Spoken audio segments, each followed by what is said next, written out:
je suis Thésée Aurore Makaba, directrice des réparations au sein du Fonds national des réparations des victimes de violences sexuelles liées au conflit et des victimes des crimes contre la paix et la sécurité de l'humanité, le FONAREV.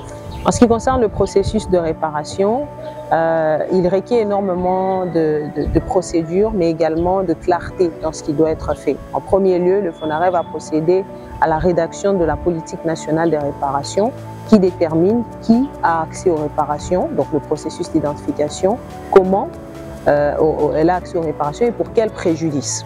Et donc en fonction de cela, la politique de réparation a été écrite et là nous sommes dans le processus de validation. Mais pour concrètement réaliser les réparations, il faut des missions exploratoires. Ces missions exploratoires consistent à aller sur terrain, à rencontrer la société civile qui est notre écosystème sur laquelle nous nous appuyons dans le processus de mise en œuvre des réparations et avec elle nous la consultons en vue de dégager les processus les mieux adaptés par rapport aux localités. Comme vous le savez, notre pays connaît le conflit depuis plusieurs années et donc en presque 30 ans, les conflits se sont métamorphosés et se sont multipliés également. Ce qui veut dire qu'il y a à la fois plusieurs types de conflits, plusieurs types de victimes qui ont été entraînées, mais également des contextes différents à laquelle il faut se préparer. Lorsque nous faisons des missions exploratoires telles qu'aujourd'hui, nous rencontrons la société civile, mais également nous rencontrons les personnes déplacées ou les victimes avec qui nous avons une conversation sur comment est-ce qu'elles voient les réparations chez elles, comment est-ce qu'elles pensent que les réparations devraient être mises en œuvre et bien entendu, comment le FONAREV devrait permettre à ce que leurs besoins soient mis au centre de tout le processus. Ce sont généralement des consultations, des tables rondes, des colloques et des moments privilégiés d'échange entre les victimes et la société civile. Depuis le mois de janvier où nous avons concrètement commencé les activités de terrain, nous avons réalisé des missions exploratoires sur toutes les provinces, les 8 provinces où nous allons mener des actions prioritaires. Ces missions exploratoires nous ont permis aujourd'hui de dégager à la fois ce que les victimes attendent en termes de mesures de réparation individuelles, mais aussi collectives. Et ça nous a également permis de dégager les espaces où nous allons ériger les bâtiments en termes de réparation collective.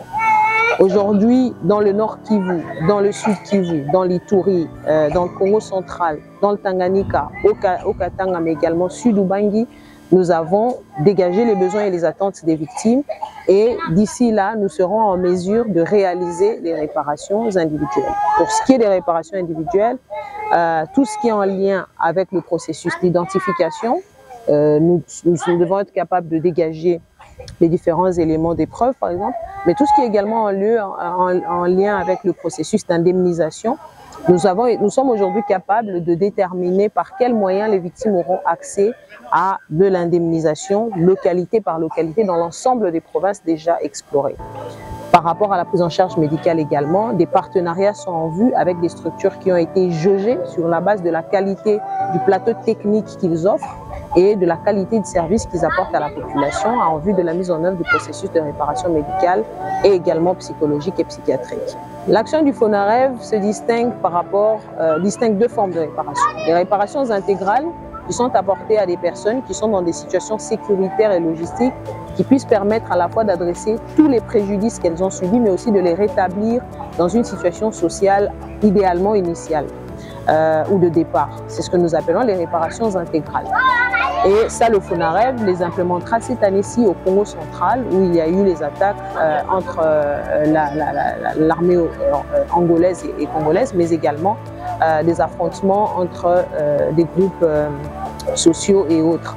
Mais également, il y a ce que le FONAREV considère comme des mesures provisoires urgentes. En d'autres termes, c'est ce qu'on appellerait des réparations provisoires ou des réparations intérimaires. C'est-à-dire, en attendant que le processus de réparation intégrale ne soit effectif, puisque les conditions sécuritaires ne sont pas réunies, le FONAREV met en œuvre un programme spécial, par exemple, pour les personnes qui sont déplacées, telles qu'ici, ou ailleurs, à Goma par exemple, dans les différents camps, ou à Bunia.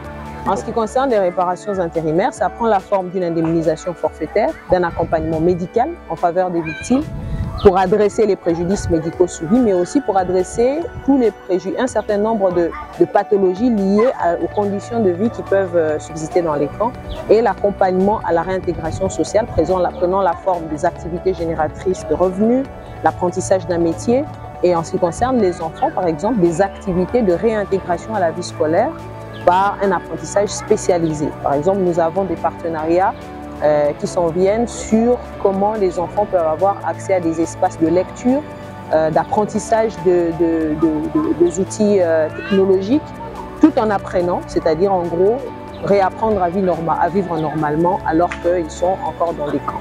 À toutes les victimes, j'ai deux mots. Le premier, c'est que le processus de réparation est un processus. L'indemnisation à elle seule n'est pas la seule forme de réparation. Il y a tout un package qui vient dans le processus de réparation et c'est ce à quoi le FONAREF s'emploie depuis autant de temps. Et là, nous sommes à la porte, disons que nous sommes à la fin de ce processus et nous pouvons entamer très rapidement le processus de réparation dans plusieurs provinces. La deuxième chose, vous ne serez plus jamais seul.